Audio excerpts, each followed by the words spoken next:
Olá, mulheres transformadas, graça e paz. Sejam bem-vindas a mais um estudo profundo da série Aprendendo com as Mulheres da Bíblia.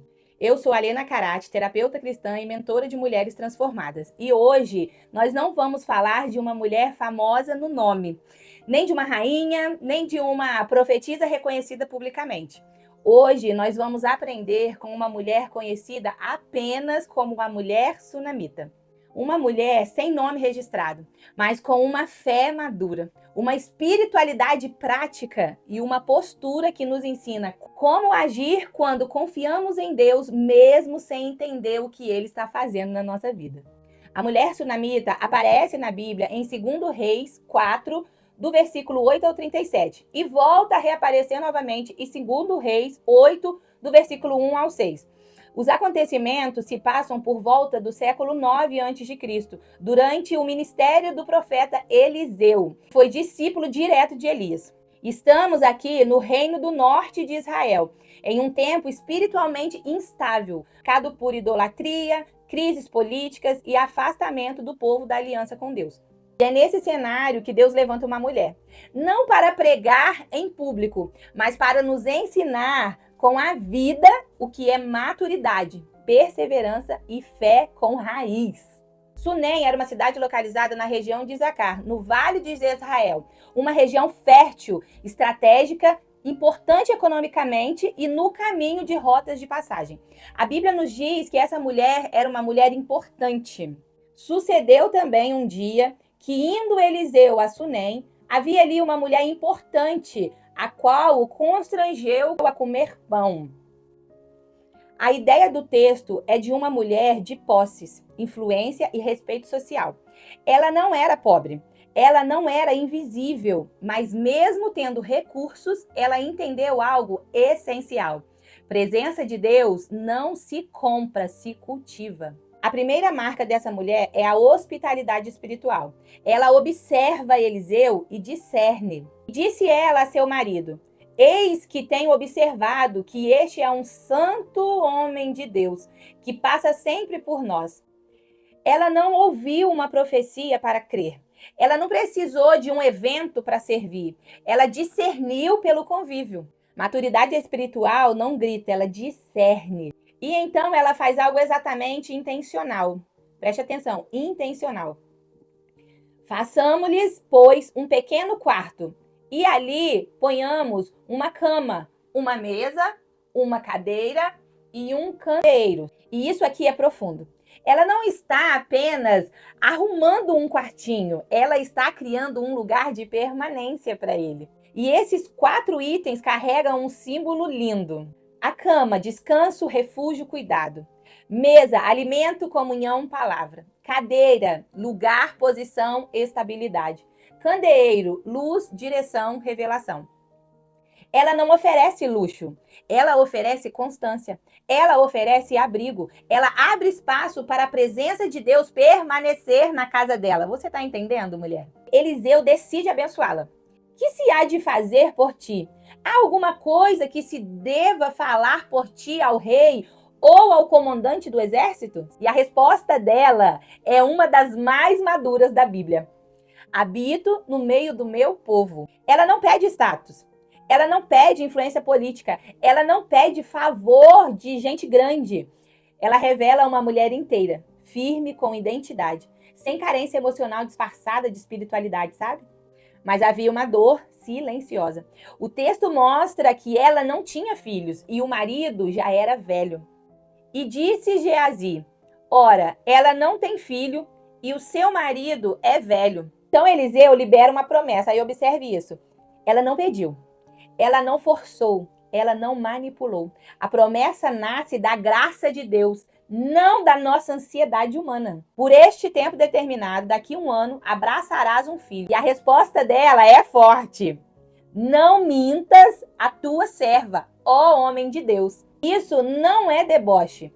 Isso não é afronta. Isso é cautela emocional de quem já aprendeu a sobreviver sem criar expectativas humanas sobre algo que só Deus pode fazer. E assim a promessa se cumpre.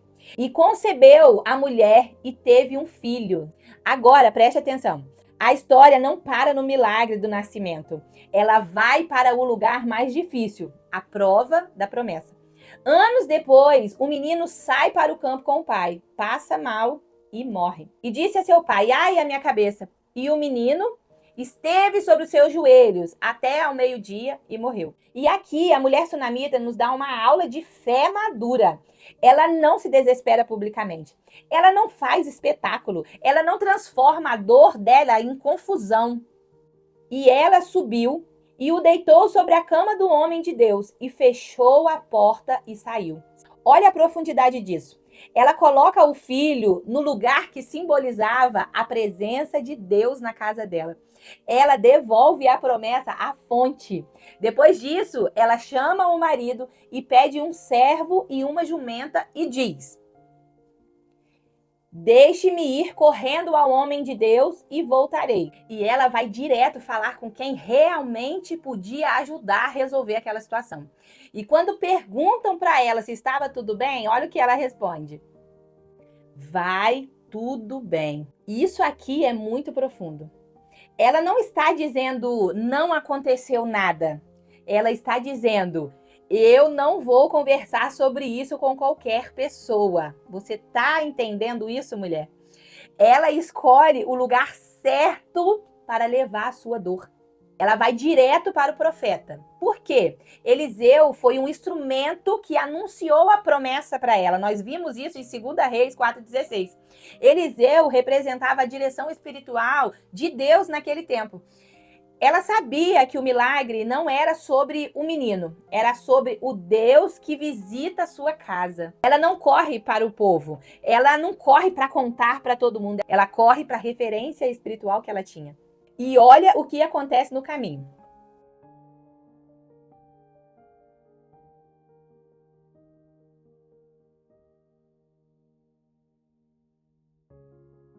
Quando Eliseu a vê de longe, ele manda Geazi ir ao encontro dela.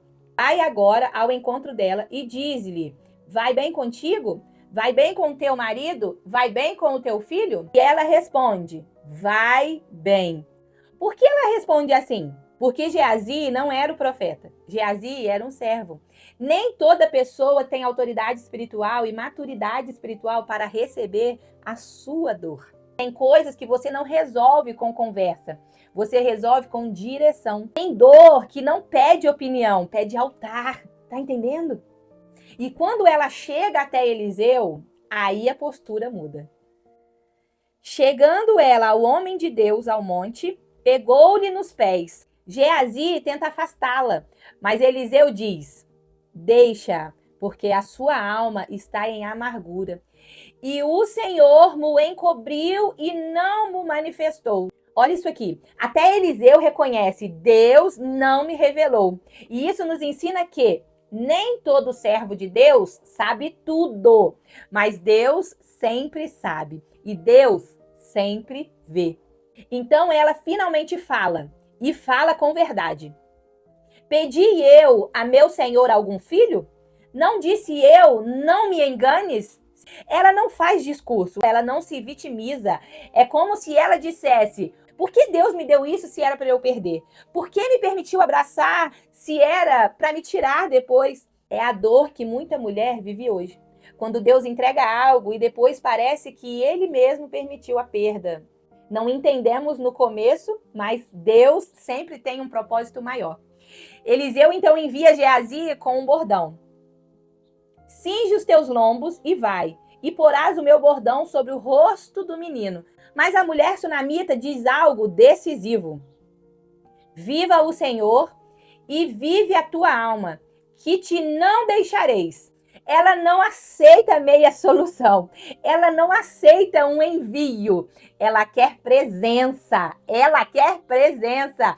Ela está ensinando aqui que às vezes o que você precisa não é de um recurso, é de um acompanhamento, cobertura e presença espiritual. Eliseu vai com ela. E quando Eliseu chega, ele ora, se deita sobre o menino, persevera, insiste e Deus opera a vida. E o menino espirrou 7 vezes e abriu os olhos. 7 vezes, plenitude. Nada foi pela metade. Deus restaurou por completo. Muita gente para em 2 Reis 4, mas 2 Reis 8 prova que a história dessa mulher continua. Falou Eliseu àquela mulher, dizendo: levanta-te e vai, porque o Senhor chamou a fome, a qual também virá sobre a terra por 7 anos. Aqui é muito sério. Eliseu não está dando uma sugestão para ela. Ele está trazendo um aviso profético. Virá fome e será longa, 7 anos. E observe a resposta dela. E a mulher se levantou e fez conforme a palavra do homem de Deus. E foi ela com a sua casa e peregrinou na terra dos filisteus 7 anos. Ela obedece com rapidez. Vou falar novamente. Ela obedece com rapidez. Ela não debate, ela não racionaliza, ela não se apega à segurança do lugar. Ela se move pela palavra. Tá entendendo, mulher? Ela se move pela palavra. Tem livramentos que Deus faz não só pelo que ele cura, mas pelo que ele evita. Às vezes, Deus não te salva do problema. Ele te tira antes dele chegar. Perceba a fé dessa mulher. Ela vira peregrina de novo. Ela recomeça de novo. Ela se desloca de novo. Mas ela permanece obedecendo. A fé é sobre isso. E depois de 7 anos, ao fim dos 7 anos, a mulher voltou da terra dos filisteus e saiu a clamar ao rei pela sua casa e pelas suas terras. Aqui está o detalhe importante. Quando ela sai, provavelmente alguém tomou posse da terra, ou ela perdeu o direito de uso por ausência. Então, ela vai ao rei pedir justiça. E Deus, na providência perfeita, move o cenário. E sucedeu que o rei estava falando com Geazi, dizendo: conta-me, peço-te todas as grandes coisas que fez Eliseu. E quando Geazi estava contando o milagre do filho ressuscitado, e eis que a mulher cujo filho Eliseu ressuscitava clamava ao rei. Ou seja, Deus sincroniza o encontro. Na hora que o rei estava ouvindo o testemunho, a mulher chega. E o rei manda restituir tudo para ela. Restituiu-lhe todas as terras e todos os frutos do campo, desde o dia em que deixou a terra até agora. Deus não apenas devolveu o filho para ela, Deus devolveu a história, Deus devolveu a herança, Deus devolveu a provisão. A obediência dela preservou o seu futuro. A sua obediência vai preservar o seu futuro, mulher. O que aprendemos com a mulher sunamita? Aprendemos que fé discerne antes de pedir. Hospitalidade espiritual abre espaço para permanência. Quem confia em Deus leva a dor para o lugar certo. Nem toda conversa é para qualquer pessoa. Promessas podem ser provadas, mas não anuladas. Deus também livra através de direção e deslocamento. Obediência preserva a herança. Deus restaura além do que foi pedido. Ela nos ensina que a fé verdadeira não é barulhenta, é perseverante, é obediente, é madura. Talvez hoje você esteja vivendo uma promessa que parece adormecida, ou uma dor que você não consegue explicar, ou uma estação que Deus está mandando você sair do lugar de costume, da zona de conforto, ou um tempo em que precisa escolher aonde colocar a sua confiança. Mas Deus te trouxe até aqui, mulher, para te lembrar hoje. Ele vê a sua fidelidade. Ele honra quem permanece. Ele te direciona para te preservar. E ele restaura o que parece estar perdido. Então confia. Se esse estudo falou com você, escreva aqui nos comentários. Eu confio em Deus mesmo sem entender. Compartilhe esse vídeo com outras mulheres para que elas também sejam fortalecidas na fé. E se você quiser receber o PDF completo desse estudo sobre a mulher sunamita, digite sunamita aqui nos comentários que eu vou te enviar o link do nosso grupo gratuito no WhatsApp, onde eu disponibilizo todos os estudos e devocionais. Eu sou a Alena Carati e esse é o nosso espaço de transformação espiritual e emocional. Que Deus te abençoe em nome de Jesus. Vamos juntas!